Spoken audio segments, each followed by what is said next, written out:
ismi Sohibjon Xo'jayev bo'lib, bu aktyor 1910-yili 5-dekabr kuni Andijon viloyatining Xonobod shahrida tug'ilgan. Aktyor ilk rolini 14 yoshida Qo'qon teatrida o'ynagan. Keyin sher yonni orqasidan quvib yetibdi. Seni yeyman degan ekan, yon yalinib unga yig'labdi. Voy, voy, voy, voy. Sohib Xo'jayev 1928-yildan 1939-yilgacha Andijon teatrida ishlagan. 1939-yildan esa Toshkentdagi Muqimiy nomidagi musiqali, drama va komediya teatrida faoliyat yuritgan.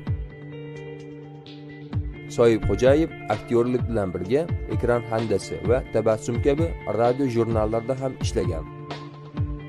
Sohib Xo'jayev teatrda 300 dan oshiq turli rollarni ijro etgan. U birgina Toshbolta osh spektaklidagi Toshbolta rolini faoliyat davomida 700 martadan oshiq o'ynagan. Bundan tashqari aktyor 10 dan oshiq filmlarda ajoyib obrazlarni yaratgan. Sohib Xo'jayev Yor-yor, Maftuningman, Chinor ostidagi duel va 7-jin filmlaridagi rollar bilan ko'pchilikning yodida qolgan. Nima deyapti? Otamni uylantiraman deydi. Nima deyapti? Otamni uylantiraman deydi. Buncha baqasan, bo'ldida tushundim-da. Sen nima qilay endi? Ikkita karnay, ikkita surnay. Bu ikkita nog'ora, bitta doira. Ha endi bu yog'ini ochiq mashinada taraqa turib gumbadan qalb qilib boraveradi. O'sha xatda yozilgan sada ketmoqchi. O'tiravozingni. Uylanmayun. Xalq oldida dadanglar ajrab qolishingga. Aktyorning shaxsiy hayoti haqida. Sohib Xo'jayev Fayzixon ismli ayol bilan turmush qurgan va 9 nafar farzandli bo'lgan.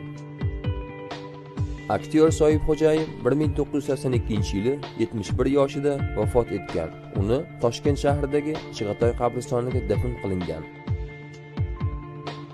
Sohib Xo'jayev 1939-yilda O'zbekiston xalq artisti unvoni va vafotidan keyin 2003-yilda esa buyuk xizmatlari uchun ordeni bilan taqdirlangan. Har yili O'zbekistonda Sohib Xo'jayev xotirasiga kulgu san'atiga bag'ishlangan ko'rik tanlovlar o'tkazib turiladi. Do'stlar, rolik haqidagi fikringizni izohlarda kutamiz.